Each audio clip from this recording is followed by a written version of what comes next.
Hello, and thank you for joining us this afternoon.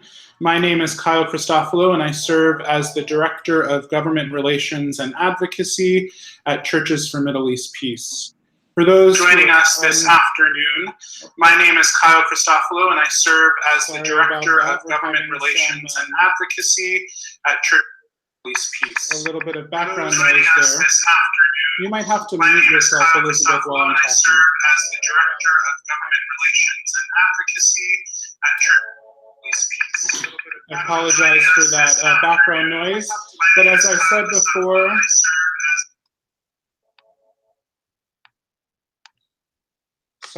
said before, we are happy to have with us this afternoon Elizabeth Campbell, who serves as the Director of the United Nations Relief and Works Agency in their Washington, D.C. office.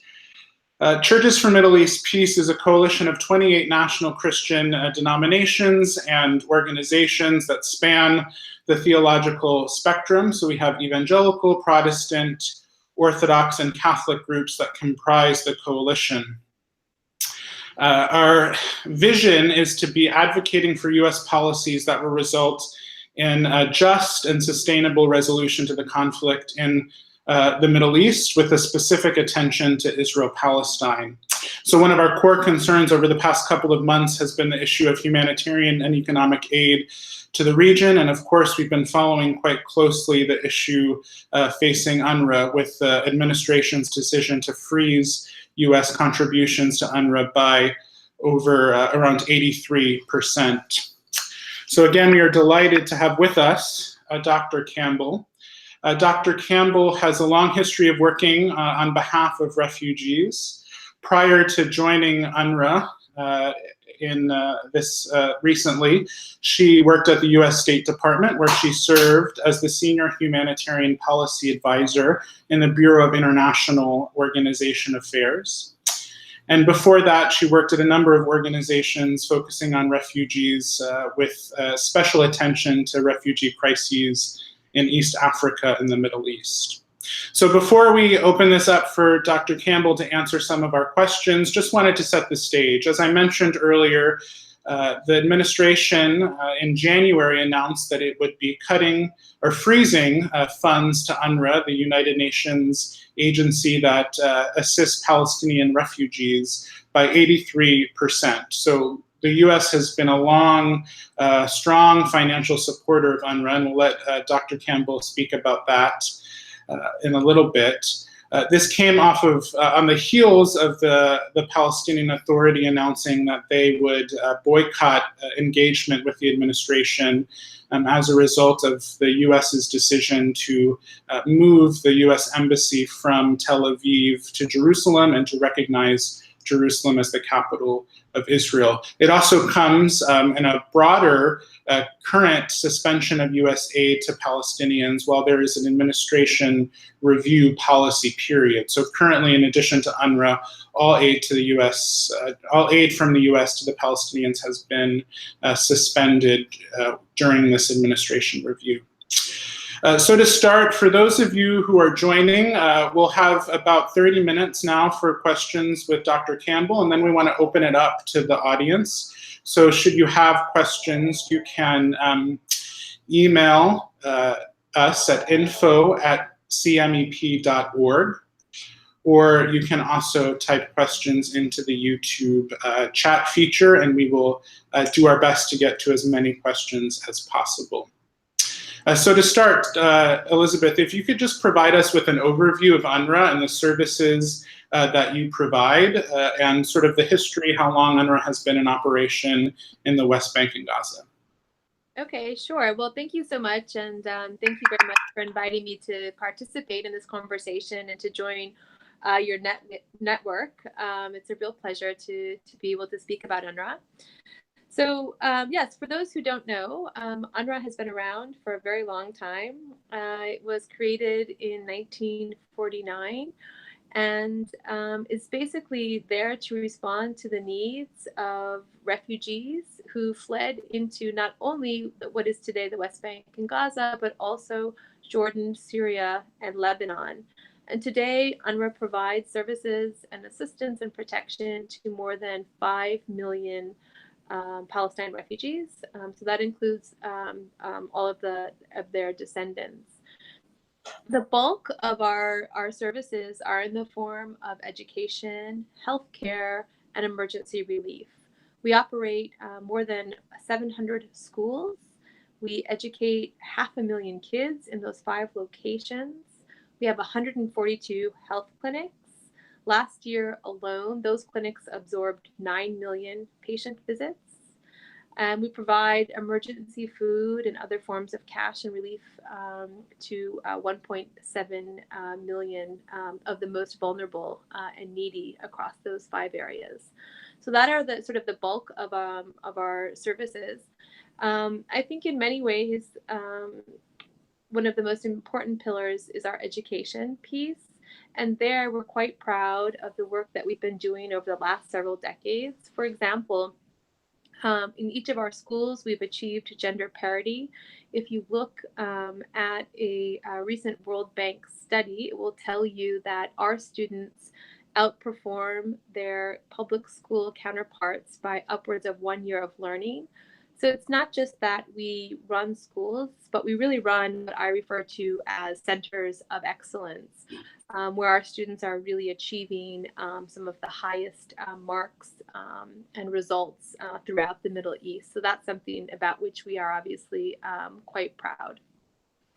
And so who then, you said who the services are for, the employees of UNRWA, are they generally from Palestine or the other countries? Are they from international locations? Who's employed by UNRWA? Sure. Well, UNRWA is very unique in the UN system. That we employ largely Palestine refugees. So the majority of our staff, the majority of our teachers, our doctors, our social workers, our nurses are refugees themselves. And again, compared to other similar humanitarian and development organizations in the UN system, there's comparably fewer international staff persons like myself.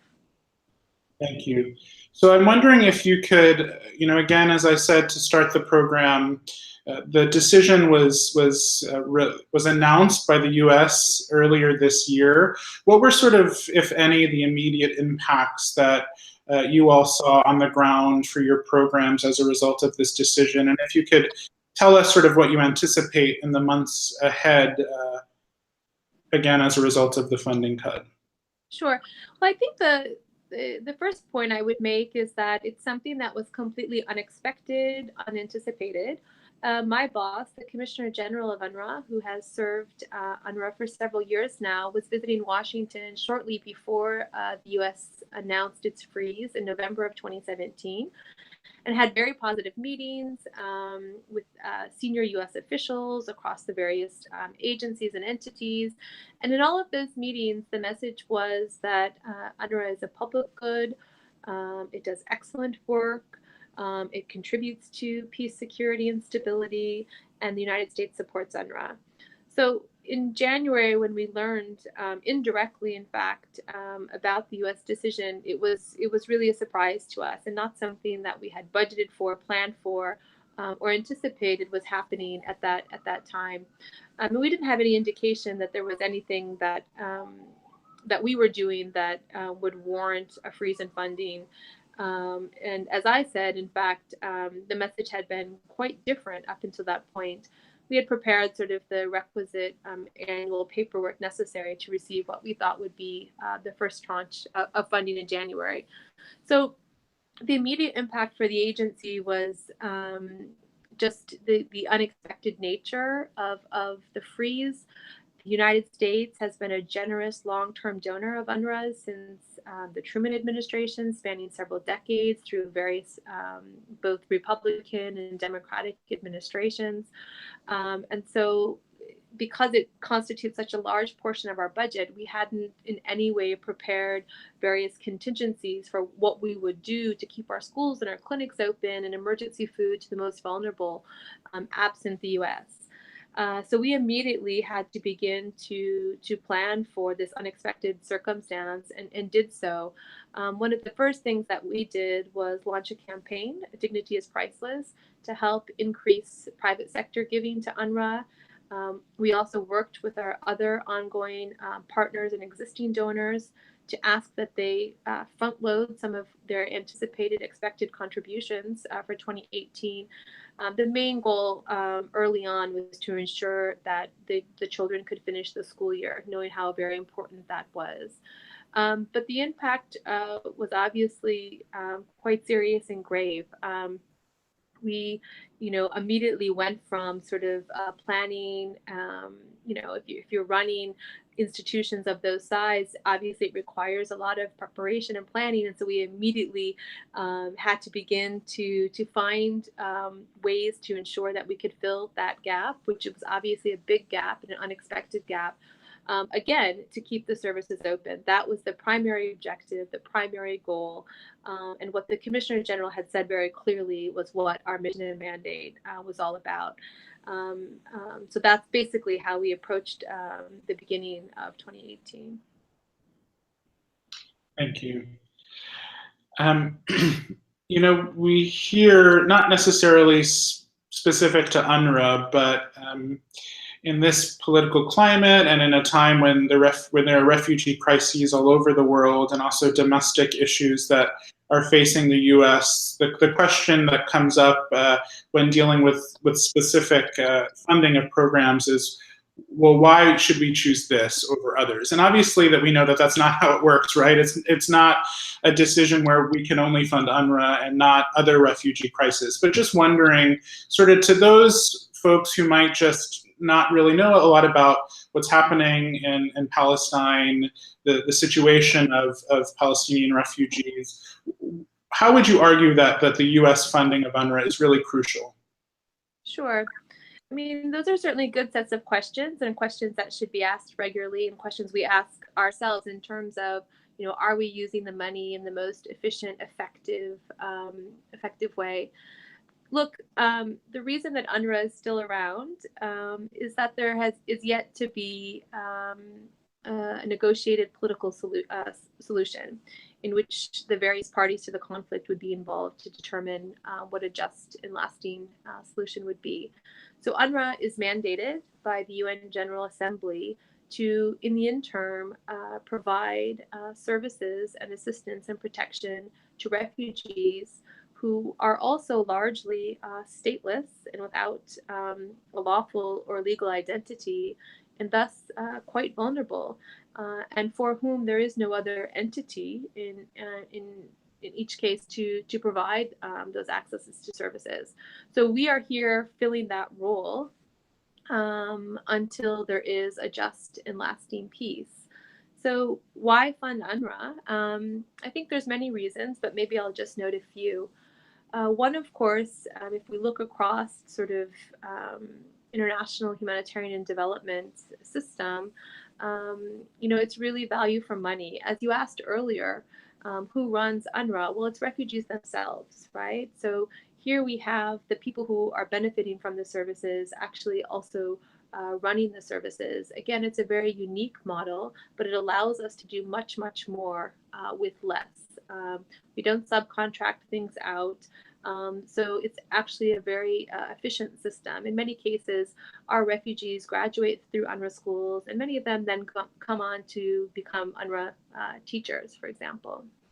The second piece, I would argue, is that UNRWA very successfully works in the humanitarian and also the development space.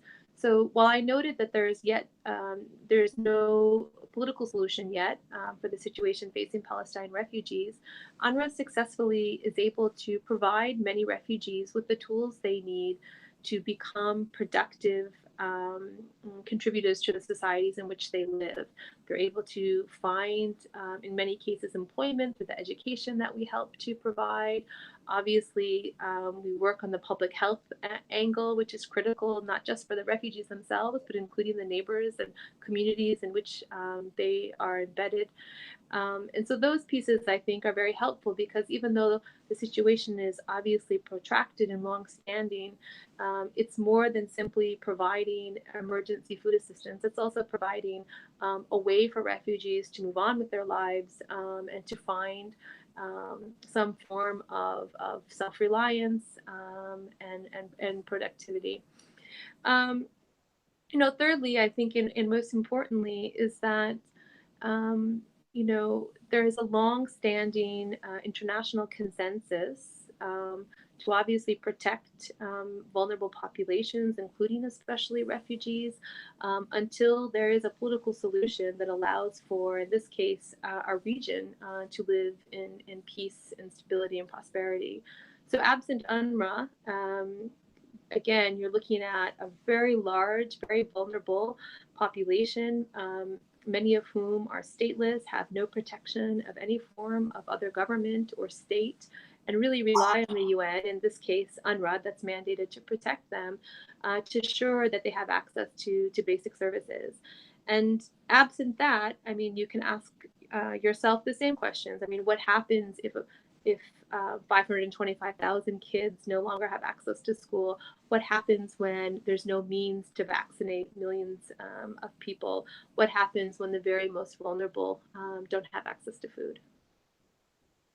Thank you. And I think, mentioning again and illuminating the fact that UNRWA is dealing with Palestine refugees and assisting Palestine refugees that are outside of the West Bank and Gaza, I think it brings up another point. As you mentioned, these are often the most vulnerable people within their respective places of residence. So can you explain to us sort of what it's like for a Palestine refugee that's not based in the West Bank or Gaza, those in Syria, Jordan, Lebanon? I'm assuming they all face sort of unique challenges because of their particular context that are outside of their status as Palestine refugees. Yeah, sure. No, thanks so much for that question. Right, as you noted, sometimes those refugees who are living in Syria or in Lebanon tend to be overlooked or forgotten, but they're indeed there. So let's start with the example of Syria, which is a country obviously that remains in violent conflict, in which many civilians are suffering for many years. Palestinian refugees too have suffered greatly. You may have heard of one of the locations in which the majority of them once lived, a place called Yarmouk, which was the site of recent intense fighting between the government and ISIS. That center, which was really sort of the center of their community, has been utterly destroyed. Again, these refugees have been uprooted, made homeless, become internally displaced. Again, as refugees, I guess they're sort of both at the same time, if you will. Their livelihoods have been destroyed. Their access to education in many cases has been suspended. And again, because of their particular vulnerability, their lack of nationality in that country, UNRWA has been there to help provide obviously emergency assistance, emergency shelter, try to find ways to help them rebuild their communities. So that's an example of how, even though the Palestinian refugee situation has been going on for so long, how these refugees remain so vulnerable to domestic and regional conflict and challenges. In Lebanon, too, refugees face big challenges, including the fact that they are not permitted by law to work. So they are barred from most of the employment sectors, making it very difficult for them to generate livelihoods. They are also not permitted to access, like their Lebanese nationals, hospitals and the healthcare system. And many of them, they live in camps, which many ways could be described as sort of urban ghettos, places that haven't been properly rebuilt, refurbished, or otherwise maintained in ways that one would want for oneself. And so their living conditions, their lack of access to the employment market, and to Lebanese social services continues to make them quite vulnerable. Thank you.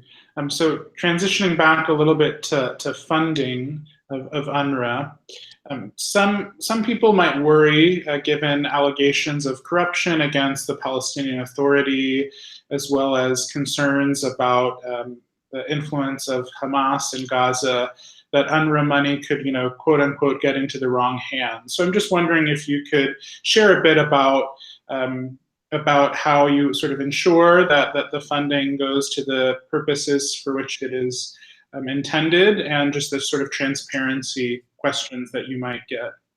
Sure. So the first thing I would say that it's important for everyone to know is that UNRWA is an independent organization. It means that we are not part and parcel of any government, nor are we directed by or otherwise, if you will, controlled by any government. We're an independent UN organization. We are not an arm of the Palestinian Authority, etc. Obviously, we work closely with government partners like the government of Jordan and the government of Lebanon, etc., in implementing our services and programs for the purposes of coordination and effectiveness. As a result of being an independent UN organization, we adhere to UN principles and values, including, for example, the principle of neutrality, which in essence means that we do not permit our staff to be engaged in any form of political activity or to be members in political organizations or actively involved.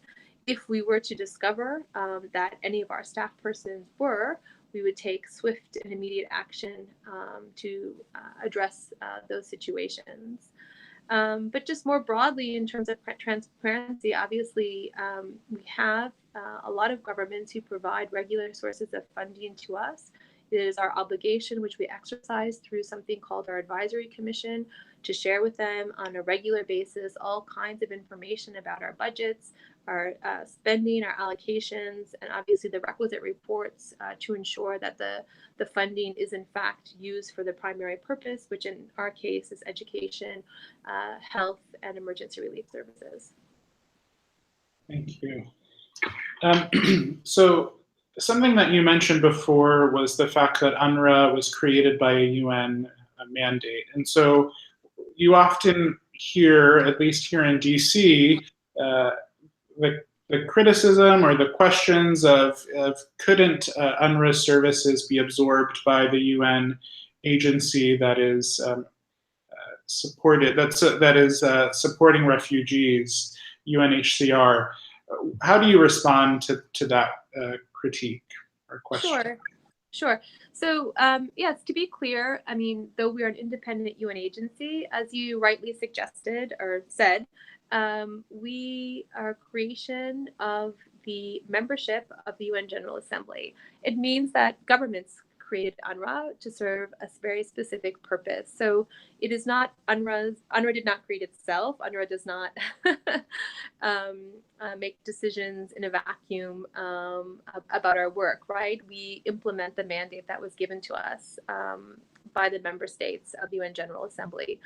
Then, of course, as you rightly note, the UN Refugee Agency was created shortly after UNRWA and is indeed now mandated to provide protection and assistance to the world's refugees population.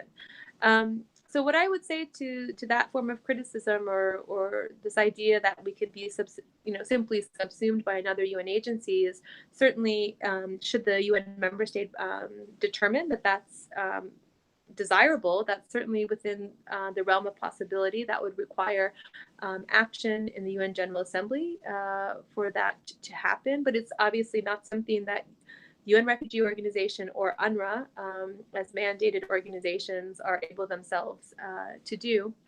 I think if you wanted to take a longer historical look at the way in which the international community responded to refugee situations, if you take a long view, what you will find is that for many years, the international community responded to refugee situations on an ad hoc basis, where they would look at go from sort of addressing one situation to the next. And in many ways, UNRWA was recreated to deal with a very specific situation with the full intention that it would would be dissolved the moment that there was a political solution.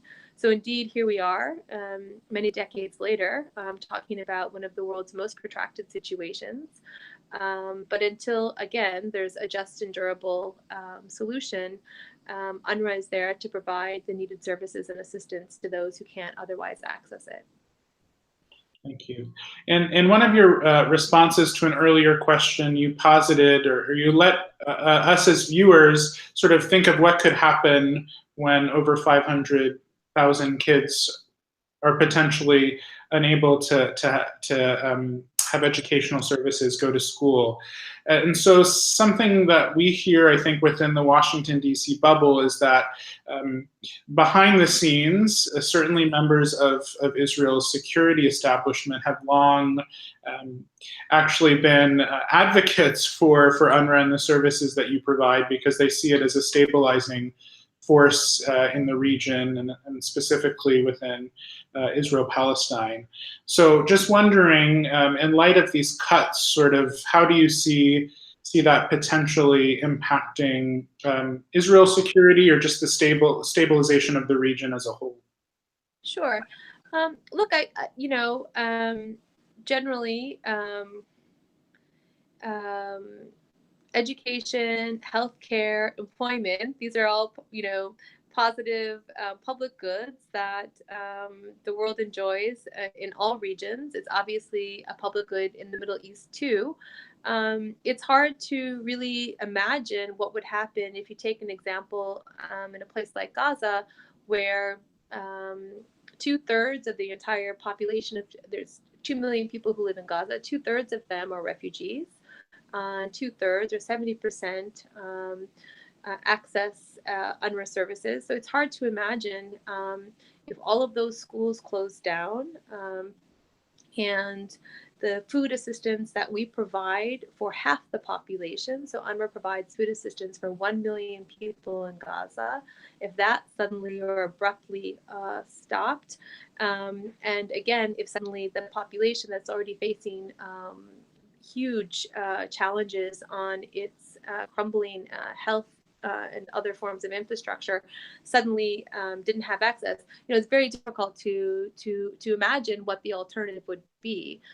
There is no comparable UN organization operating in Gaza that would be able to easily absorb all of those activities and work, given the scale and scope of what we do. So it's very hard to imagine what a place that is already facing huge amounts of, well, they're obviously already facing a humanitarian crisis, but huge amounts of pressure. What that would mean if those services were no longer available.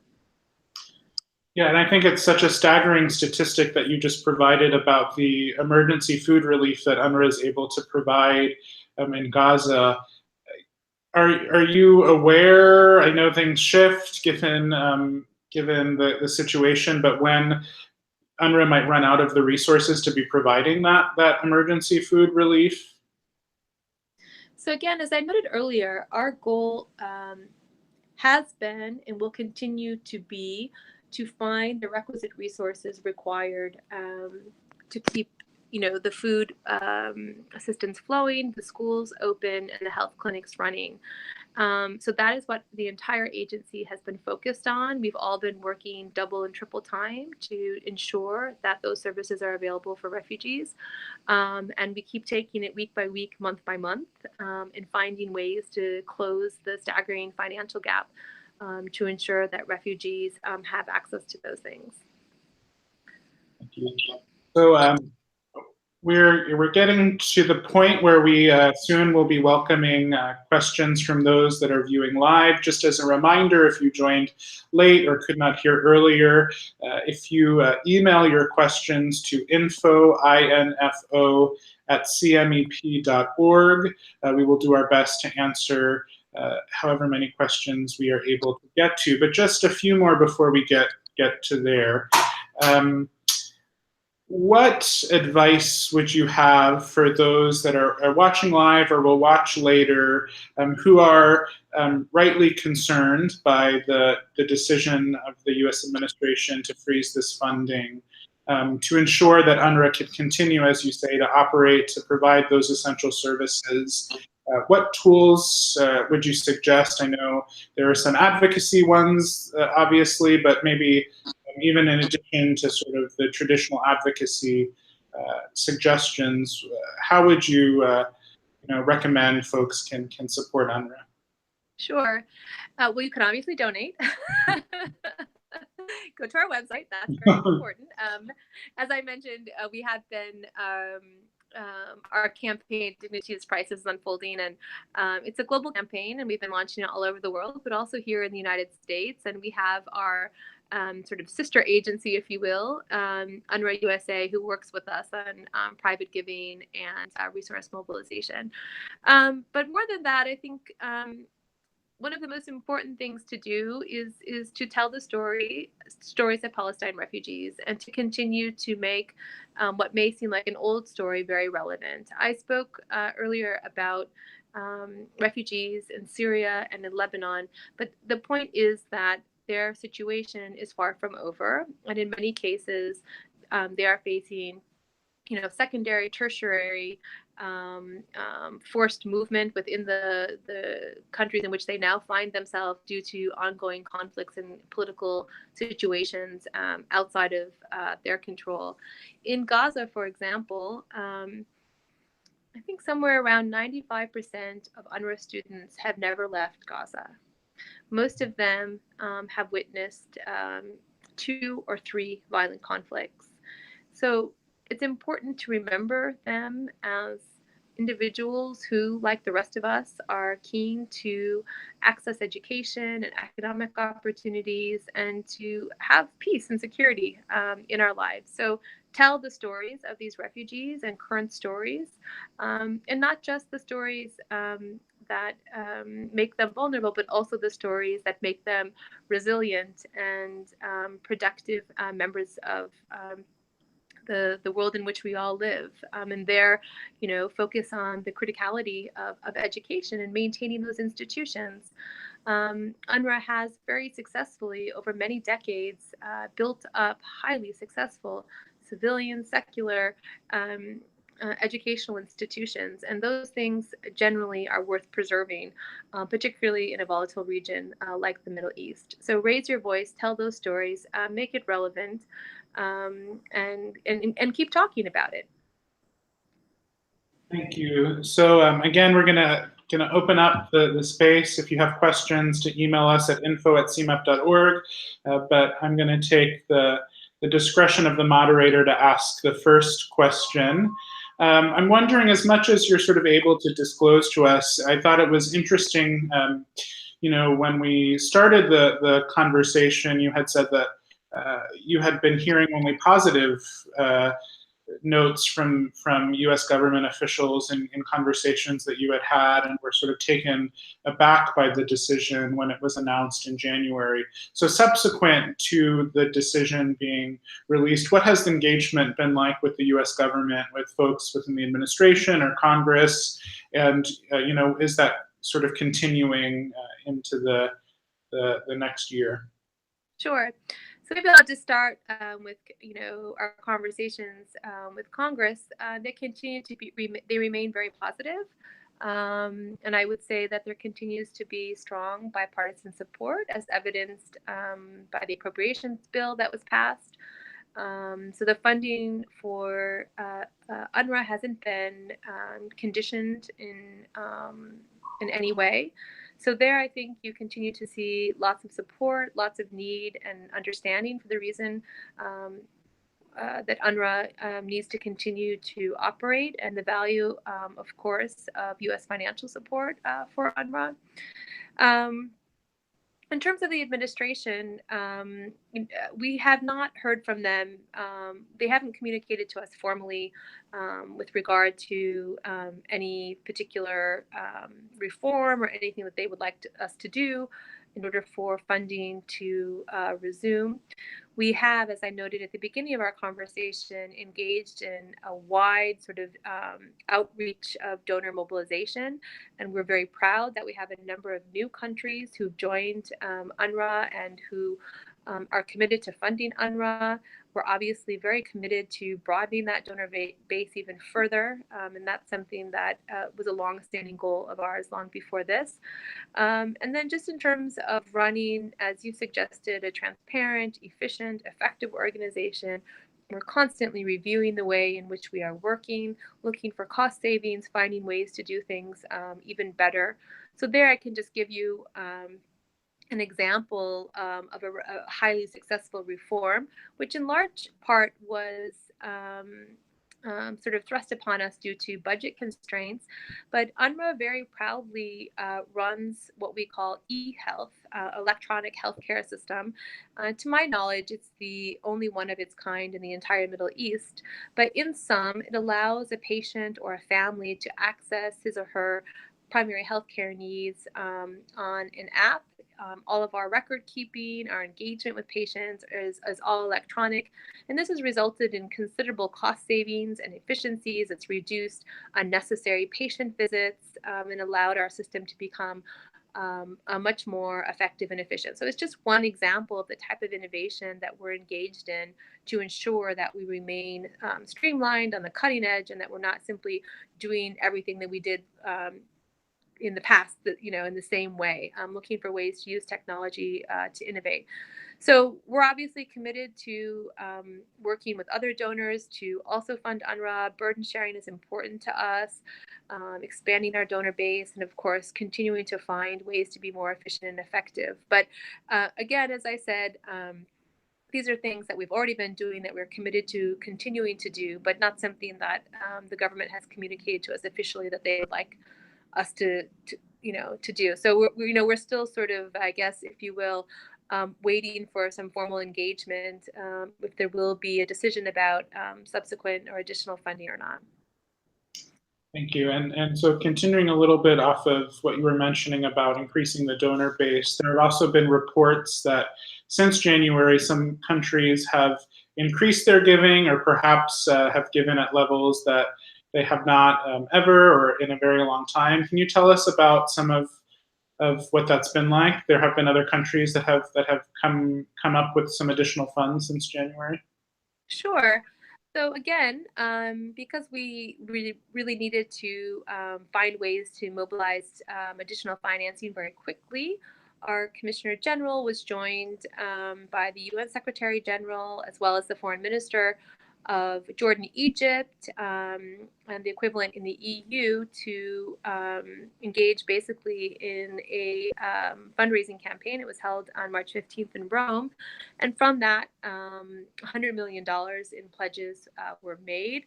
And there you had a number of sort of non-traditional or new countries either increasing their funding or stepping up for the first time. Examples there include India.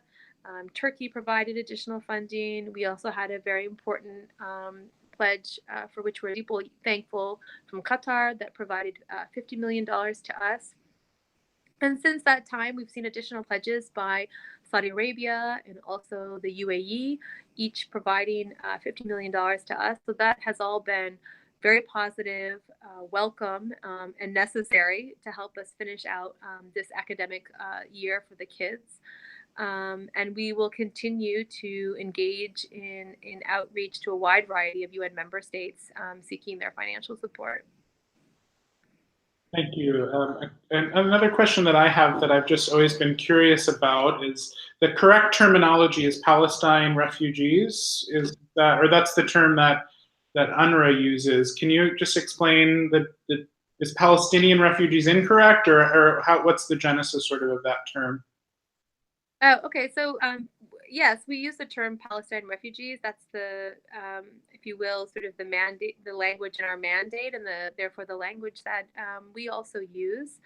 I think that it's people often refer to Palestinian refugees, and that's obviously, we understand what that means as well, but it's not something that I would spend too much time thinking about here, I guess. Yeah.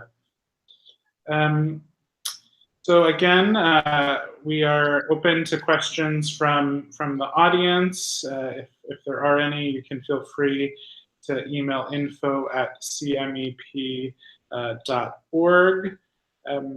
I think a final question from us, from me here at CMAP, would just sort of be, I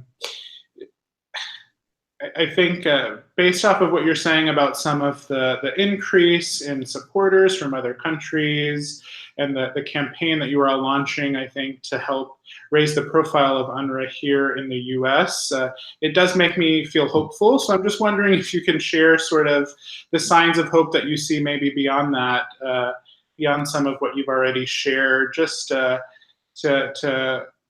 profile how you think UNRWA is going to be able to move forward despite this significant funding freeze from the US.